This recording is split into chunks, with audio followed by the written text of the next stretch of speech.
это и есть искусство компромисса. Всеми странами региона. Даже из этого избранному президенту Трампу, когда мы с ним встретились, ну, во-первых, я не знаю. И повторяю в сотый раз.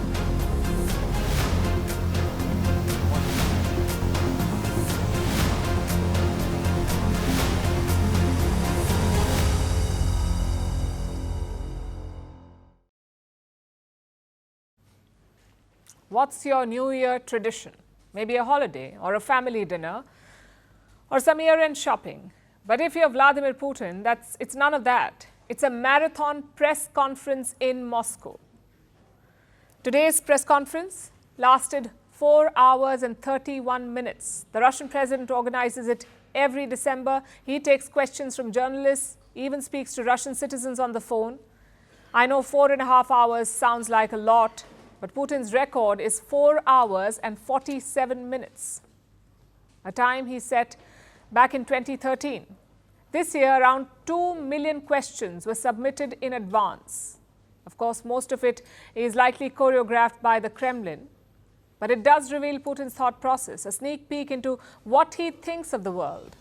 As always, no topic was left out. The war in Ukraine, the fall of Bashar al-Assad in Syria, the election of Donald Trump in the US, the state of Russia's economy, all of this was covered by Putin in the press conference. On Ukraine, his confidence was evident. Putin knows that Donald Trump will put pressure on Ukraine, maybe even cut off military aid to Kiev. He said he is ready to meet Donald Trump any time. He also said that he is open to a deal. I haven't spoken to Donald Trump for more than 4 years, and I am ready for it, of course, at any time, and I will be ready for a meeting if he wants it. Politics is the art of compromise. And we have always said that we are ready for both negotiations and compromises. It is just that the opposite side in the literal and figurative sense of the word refused to negotiate. So Putin is ready to talk anytime, any place. But he has a precondition for a deal. Putin says that Ukraine must hold elections again.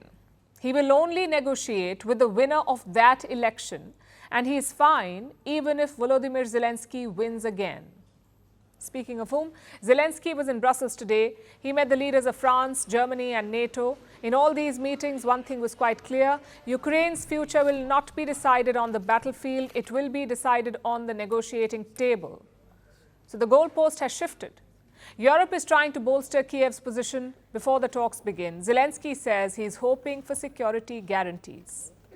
Very much high on the agenda is to make sure that the president, his team, Ukraine are in the best possible position one day, when they decide so, to start the peace talks. I think it's a very good opportunity to speak about security guarantees for Ukraine for today and for tomorrow, as you said, you all. That's why Putin was confident today, because he knows that he is winning. He got very excited about Russia's new ballistic missile, the Oreshnik. Moscow fired this missile at Ukraine last month, but the West was not impressed.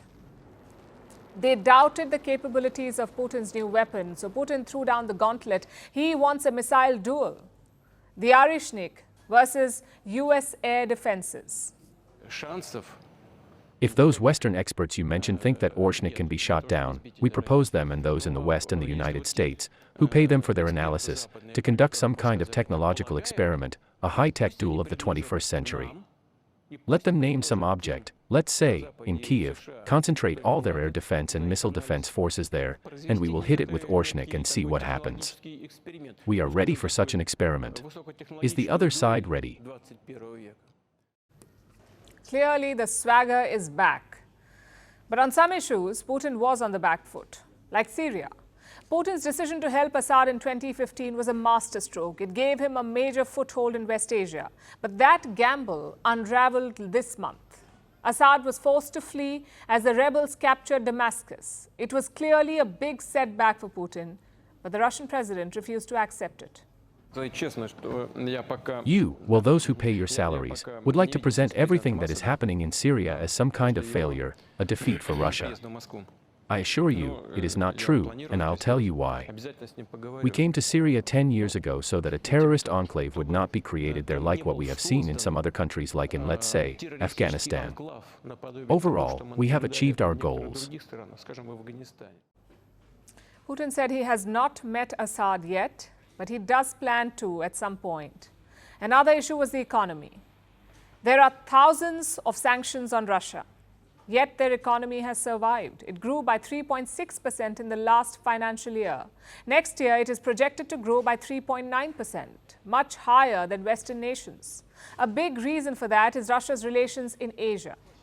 Putin was all praise for his Asian partners. He said that he shared a warm relationship with Indian Prime Minister Narendra Modi.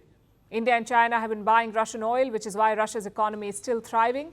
But Putin did admit that inflation is a problem. There are some issues here, namely the inflation, a certain overheating of the economy, and the government and the central bank are already tasked with bringing these rates down. None of this is big news, really. It's all along expected lines. But then again, news is not the objective here. This press conference is all about projecting power. Just look at the setting.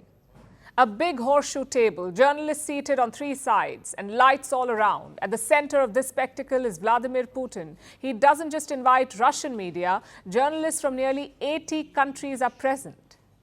They're all given colorful placards. You're supposed to wave these frantically until you catch Putin's attention. And then you get to ask him a question.